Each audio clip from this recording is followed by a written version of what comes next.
Captain Thomas, the second virus is hepatitis A, sometimes called infectious hepatitis. So, unlike norovirus, which is fast-moving, hepatitis A has a longer incubation period, sometimes as long as 50 days. Workers may not know they're sick until weeks after being infected. Meanwhile, all that time, they're spreading the virus.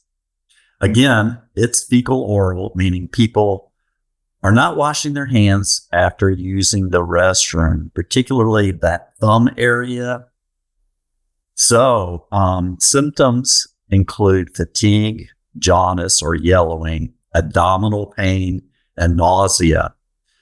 Foodborne illness outbreaks often trace back to infected food workers who have poor hand hygiene. They're not practicing good hand washing and gloving when they should.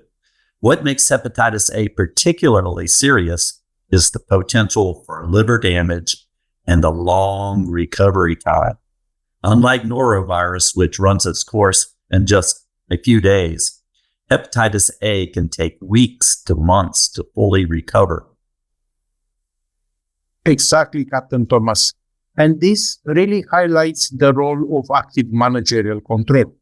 Supervisor can't just assume hand washing or proper gloving, as you mentioned, is happening.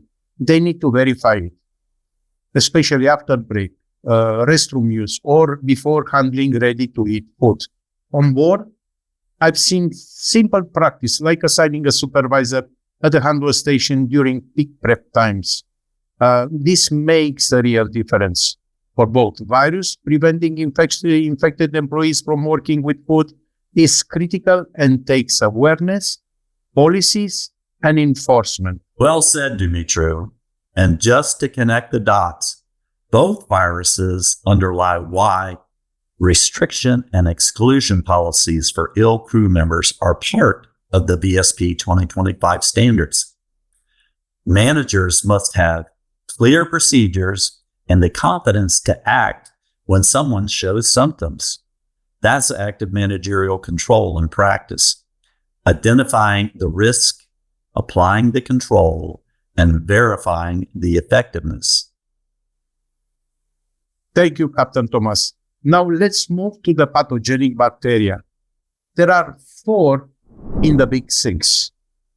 Yes, and the first one is Salmonella typhi, which causes typhoid fever. Remember the story about Typhoid Mary and all the people she made sick?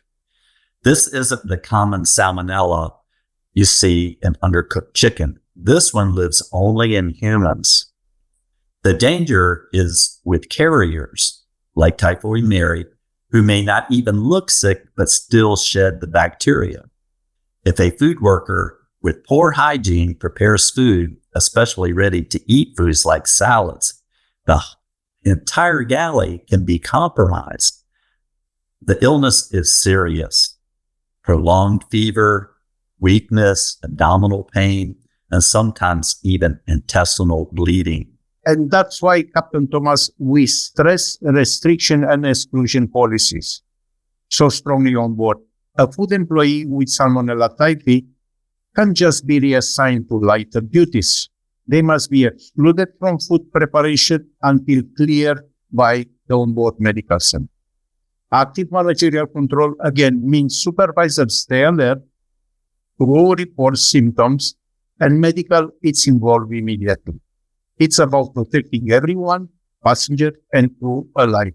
Now, the next bacteria is Shigella species. Shigella often affects, it only affects humans and primates.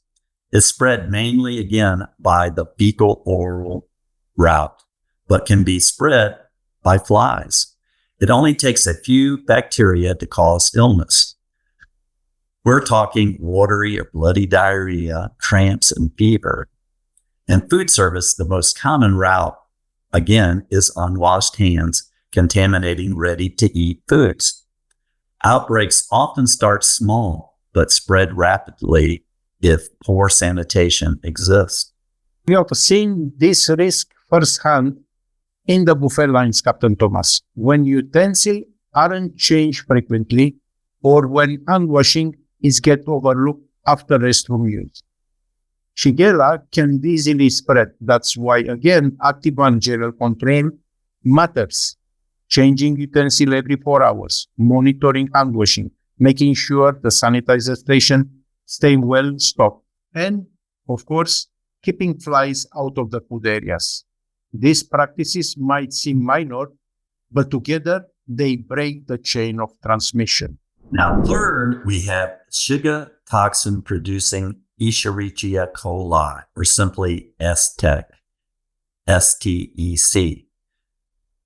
This bacterium is mostly associated with undercooked beef, but it can also contaminate raw vegetables, especially in the field where produce is grown near cattle operations, water, or even ice. The main concern with STEC is the severity of illness it can cause. It often leads to severe diarrhea, which may become bloody, and in some cases, it can progress to kidney failure, particularly in children or vulnerable individuals. Because even a small number of bacteria can make someone sick, prevention focuses on thorough cooking, avoiding cross-contamination, and ensuring that food and water sources remain clean and well monitored. Let's talk about why cooking standards on board really matter, especially when it comes to E. coli control. Exactly, Captain Thomas. Take ground beef, for example. It must reach an internal temperature of 68 degrees Celsius, which is 155 degrees Fahrenheit. No shortcuts on this one. That's the only way to make sure STEC is destroyed. What if a passenger or guest orders a rare hamburger, Captain Thomas? That's a good question, Dimitri. If there's a consumer advisory, the guest can make an informed choice and accept that risk. But without that advisory, the hamburger has to be cooked to 68 degrees Celsius. There's no exception. And what about a steak, Captain Thomas? Can it be rare? If it's cut from an intact whole muscle like a loin, the answer is yes, because bacteria live on the surface. So a quick sear that changes the color from red to gray is enough. But if the steak has been tenderized or pinned, those bacteria get pushed inside. Then it is treated like ground beef, 68 degrees Celsius, which is 155 degrees minimum Fahrenheit, unless there's a consumer advisory. So precision here really matters. I always tell Galley team, Captain Thomas, a rare steak might be fine, but a rare burger, that's a recipe for trouble. Active managerial control, again, means not guessing dullness.